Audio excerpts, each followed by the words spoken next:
Captain Underpants and the Perilous Plot of Professor Poopypants. This is part 3 by Dav Pilkey. If you would like to start the book later, or the earlier parts of the book, there are links in the description, along with other Captain Underpants books. Chapter 9, The Gerbil Jogger 2000. The next morning, Professor Poopypants came to school with an odd-looking miniature robot.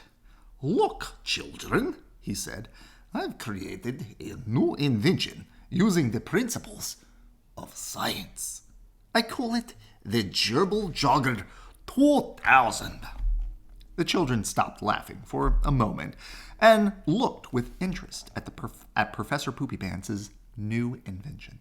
"You'll see, children," said the professor, "some people like to jog, and their pets like to jog along beside them.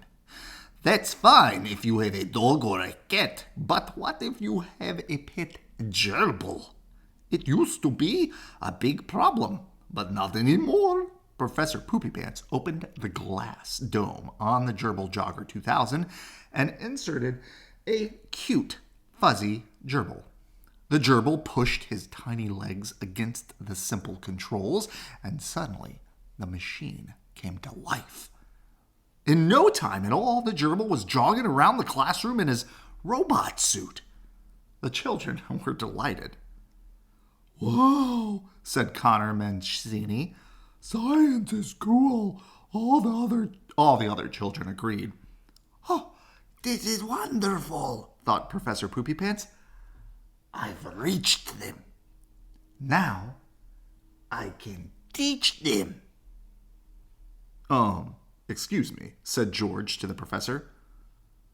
"What's your middle name?" My middle name?" said Professor proudly. Is Pee-Pee. Why do you ask?" At that point, the children picked up where they had left off, laughing at Professor Pee-Pee, Poopypants, and his ridiculous name. The professor began to shake with anger. Tiny veins in his forehead started growing, and his face turned bright red. "Oh, I can't take any more of this," the furious professor said through clenched teeth. "I think I might blow a fuse. If just one more thing happens." Chapter 10, Just One More Thing. Soon afterwards, in reading class, the children all heard the story of the Pied Piper of Hamelin. "You know," said George, "that story gives me an idea." So George and Harold began working on their newest comic book, Captain Underpants and the Pied Pooper of Pequa. That afternoon, they snuck into the office and ran off copies of their new adventure to sell on the playground.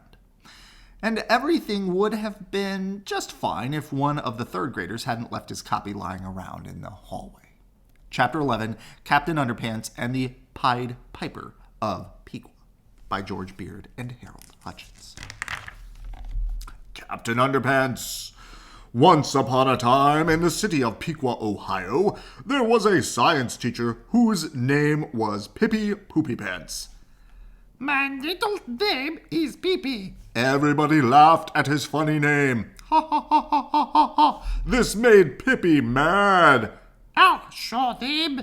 So he built an army of Gerbil Jogger 2000s. Ha ha ha ha ha. He put a gerbil in each one. Hey, man. But he couldn't make them do any evil stuff. Tappa tappa tappa tappa. Rats. Then he thought of an evil plan. But of course. He made a bunch of little headphones and put them on the gerbils. Hey. Soon Professor Poopypants' army of Gerbil Jogger 2000s were off on an evil rampage. They all headed straight for the school. Ha ha ha ha ha ha ha. Help! The Gerbil Jogger 2000 broke in the cafeteria. They just knocked over some cupcakes, and now they're attacking the gym teacher. Somebody, quick, save the cupcakes! Professor Poopypants and his evil army rounded up all the children. Ha ha ha! Follow me! Oh, this looks like a job for Captain Underpants! What seems to be the problem? I'm taking these kids to be my slaves. And just who do you think you are? I'm Professor Poopypants. Ha ha ha ha ha ha ha ha. Professor Poopypants was really mad, so he pressed a button on his bow tie. Click. Ha ha ha ha ha. And his bow tie transformed him, chink, chink, chaka, chaka, into a whoosh, whoosh, giant, vroom, vroom, cyborg. Ka-chunk, ka-chunk. Uh-oh. They had a big fight. Stir. So Captain Underpants was faster than a speeding waistband. Zip. More powerful than boxer shorts. Owie. And able to leap tall buildings without getting a wedgie. Tra-la-la. Professor Poopypants chased our hero to an auto junkyard. I've got you now, waistband warrior. Clunk. I'm going to crush you. Big Crusher Thingy 2000. Off. Start.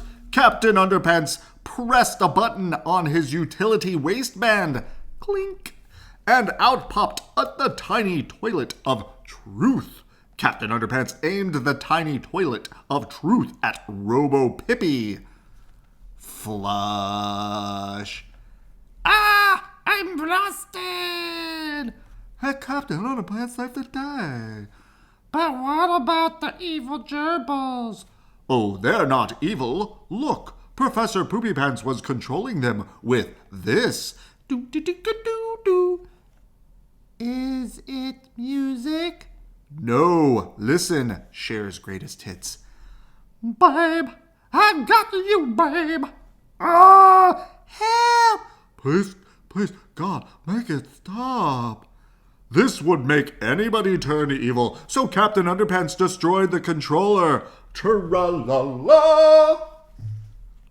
Hallelujah! Crunch. Hooray for Captain Underpants. The end. Notice, all animal cruelty was simulated. No actual gerbils were forced to listen to Cher. Chapter 12, Professor P goes crazy. In his entire life, Professor Poopypants had never been as angry as he was at that very moment. As he stood in the hallway, something inside his fragile brain snapped. He began shaking and sweating uncontrollably. Suddenly, a wicked smile stretched across the professor's face. He staggered toward his empty classroom, mumbling to himself and giggling. He had hit rock bottom, and he decided to pull the rest of the planet down with him. Pippi P. Poopypants was going to take over the world. But before I can tell you that story, I have to tell you... Oh, never mind. I'll just tell you that story. Chapter 13, Honey, I Shrunk the School. Professor Poopypants opened the storage closet in his classroom and took out the Shrinky Pig 2000 and the Goosey Grow 4000. He also grabbed the empty Gerbil Jogger 2000 and stumbled outside with his inventions. The crazed professor giggled wildly to himself as he aimed the Goosey Grow 4000 at the Gerbil Jogger 2000. Gzert. Suddenly, the Gerbil Jogger 2000 grew 10 stories high. Professor Poopypants began his long climb up the side of the giant Gerbil Jogger 2000. It took almost an hour, but eventually he reached the huge glass dome at the top and squeezed his way inside. Mommy, said the little boy who was walking by with his mother. A little old man just crawled into a giant robot suit and is about to take over the school. Oh, for heaven's sake, said his mother. Where do you come up with this nonsense? Next, you'll be telling me that a giant man in his underwear is fighting the huge robot in the middle of the city. Professor Poopypants was now in control of the colossal gerbil jogger 2000. He reached down with his mighty arm and picked up the shrinky pig 2000 and aimed it at the school. Bullzerk! Just then, George and Harold looked out the window. "Hey," said George, "isn't that the gerbil robot thingy?" "Yeah," said Harold. "Why is it so big?" "I don't know," said George, "but it's getting bigger by the second." Said Harold. "I don't think it's getting bigger. I think we're getting smaller." Bum, bum, ba! Chapter 14, The Perilous Plot, will come next. And it will come in a couple days. All right. There we are. Oh no, I lost my bookmark. I can't get it. There we go. Oh, that's going to be a long ending. All right. Good night. I love you.